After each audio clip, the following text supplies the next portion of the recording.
काज़ी अहमद मां साहिल लाखो जी रिपोर्ट मूजिब काज़ी अहमद जे टैक्सी ड्राइवरनि जाम taxi stand काज़ी अहमद अॻियां एहतिजाजी मुज़ाहिरो कयो।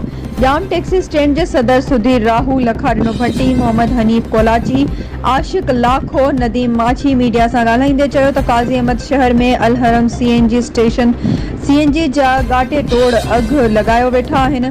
केर पुछण वारो नाहे। सॼे शहर में CNG जो अघ 145 रुपया फी किलो जे हिसाब सां विकिरो थी रहियो आहे, मगर अलहरम CNG स्टेशन वारो पंहिंजी मनपसंद अघ 165 रुपया फी किलो विकिरो करे रहियो आहे, जंहिं लाइ असां असिस्टेंट कमिश्नर काज़ी अहमद दादन सकलियन लाशारी खे अपील था करियूं त गैर कानूनी तौर महांगे अघ ते विकिरो कंदड़ अलहरम CNG स्टेशन ख़िलाफ़ कार्रवाई कई वञे।